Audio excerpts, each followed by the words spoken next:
So many animals in shelters euthanized each year.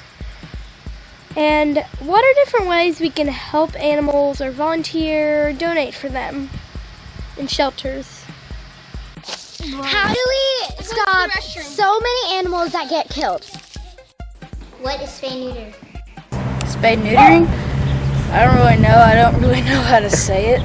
Spay-neuter. Spay-neutering is when you fix an animal when it's about to get babies. Oh God, that's called abortion. Do you know what fixing animals are? Fixing animals, kind of like washing with the vet, stuff like that. Yeah, that's a good thing to go over though, because that keeps the population down. And spaying, I believe, is what they do for females, and neuter is what they do for males. Or maybe it's the other way around. What's spay and neuter? That's when I get a hold of somebody I don't like and I fix them where they won't reproduce their awful self again. What is spay-neuter? Okay, spay and neutering. When we talk about spaying and neutering, we're talking about keeping the animals healthy in the long run, fixing it so they cannot have puppies or kittens. Spaying is a form of population control for animals. It depends on what time of year it is. Certain times of the year are a lot more prone for small puppies or kittens to come in. Like right now, this is the very beginning of breeding season. You can see that our intake area is just maxed out with little puppies and cats pregnant and giving birth. We've had one giving birth all day today right here. It's just the time of year. Winter months, it's more adult animals. This time of year throughout summer is puppies, kittens, smaller animals, younger animals. So how do we stop this? Spay-neuter. Spay-neuter. The reason to do this is there's already too many and we don't need animals just being thrown out because there's nowhere for them. It's the responsible thing to do because it prevents people who own pets that can't take care of more than they already have, prevents their pets from having more. So the safest thing and the best thing for them is to spay and neuter them. If you spay them and neuter them, they have less disease, they have less cancer. Like they can get cancer like people can. And then we don't have so many unwanted animals being dropped off and left to fend for themselves, and we don't have as many in the shelter. What is the difference between fostering a pet and adopting? When you adopt a dog from a shelter, you give a dog a home rather than purchasing a dog from a breeder, which helps with the population control. When you foster a dog, you take the dog in and give it a home until it gets adopted or goes to rescue and finds its forever home. I foster animals, and what that is I temporarily remove the animal from the shelter and I take care of it like it's my own dog until it either goes into a rescue or it finds its permanent home. But fostering, you do those same things, but it's just a temporary thing. You just do it until someone does adopt it for life. And this way it frees up the shelter where they don't have to euthanize any animals, and it just makes a lot more room. The biggest thing that we as a community can do to help the number of animals euthanized yearly in shelters is to volunteer, donate, foster, and adopt, and by all means, number one, spay and neuter. What is barreling? Well, they can walk the dogs like I'm doing. They can give them love and affection so they won't feel sad. Feed and water them and Water, yes. Clean their cages. Take out his poop. Yeah, they get a little messy. I would like to say to challenge my friends to come here and work at this beautiful place called the Pet Store, I think. Don't buy a dog. Animal shelter. Feels good that I help people in need or help dogs in need. What do you do when you find a dog in the street? What do you do when you find a lost dog or animal just somewhere in the street that's lost? What do you do? Lost dog, you get it contained and you bring it to the animal shelter and leave it with us, and we'll try to help find the owner. Okay, so you found this dog today? Yes. turning them? Yeah, I'm going to turn them in, and then that way, if it is a stray, somebody come and right. Right. Say it's theirs. Okay. That's why I brought him here, because that'll be a good example of what to do if you run into a situation. See, I've always thought that's what you do. Is you take, whenever you have a stray, you bring him here, and they keep him 2 weeks. Nobody claims him. 7 days. 7 days. Oh, is it 7? Okay. And 7 days, is that correct? It is 7 days, and then she'll be available for adoption. Is that the proper thing to do if the situation that... It is, yeah. If he finds one out in the county or on his property, it's not his. Yeah, it's the proper thing to do is to load it up and bring it to us, yeah. It's better to get hit by a car or somebody being mean to it, definitely. So can you explain what you do? I got to check it before I release you.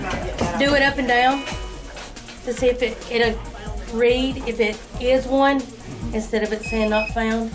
We'll scan him when you bring him in, see if he's got a microchip. If he's got a microchip, we'll call the microchip company, give them that number, and they'll tell us who owns the dog. That it will say The number. Yeah, the number.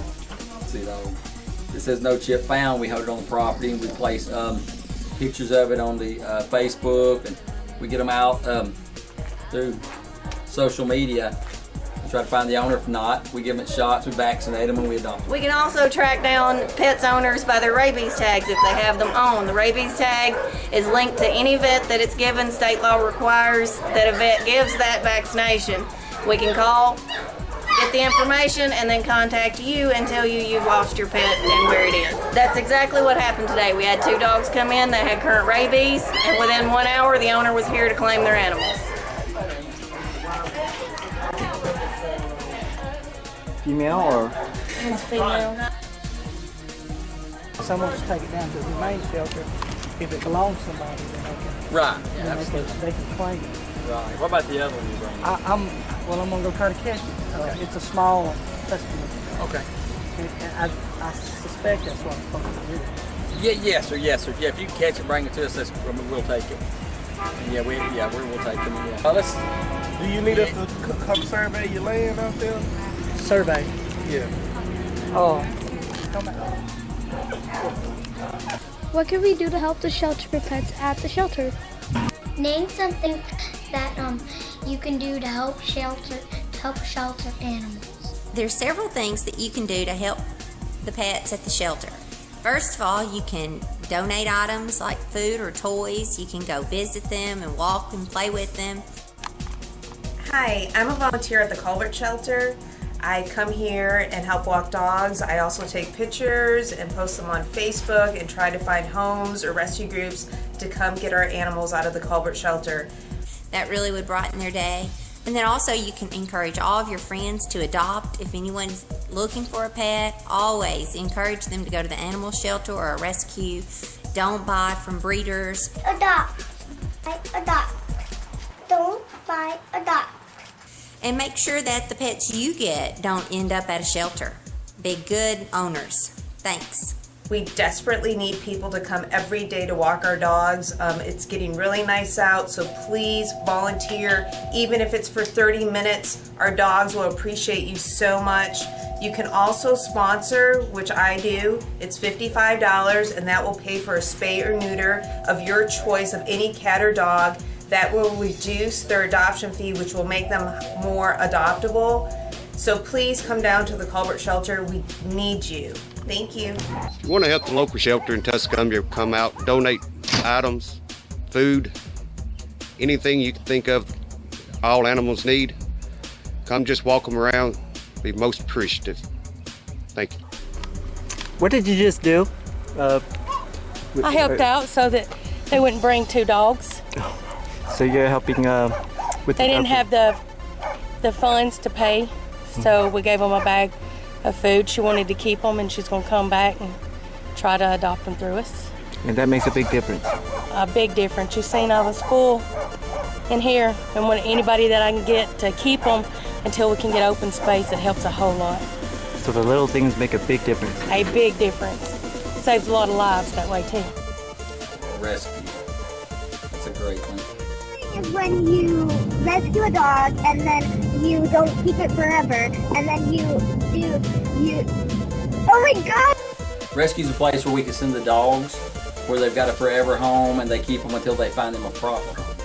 They vet them and treat them, and they come pick them up and transport them to different areas of the United States. They just got out of school, and Bedford loves to come to the shelter and walk the dogs, clean cages sometimes, but mostly walk the dogs. He wants to assure them that they're going to get a home one day. That's what our hope is. The Florence, Alabama Animal Shelter, I guess it's the Lauderdale County Shelter. Right. And I'm thinking about adopting a dog today. Have you been here before? This is my first time. And you got any advice for the kids who do some research? A lot of these dogs need good forever homes, but do some research because you want to be responsible with them, and you want to make sure that you have the time and the energy and the money to fulfill all their needs, because they're a lot like children. You know, you have some things to consider there. Foster, donate, share information about the animals, team up. You did him just walking in? I walked him down there. I mean, is he in here? Is he in the shelter? No, I mean, is he staying in the shelter? Is this a shelter dog? Oh, yeah.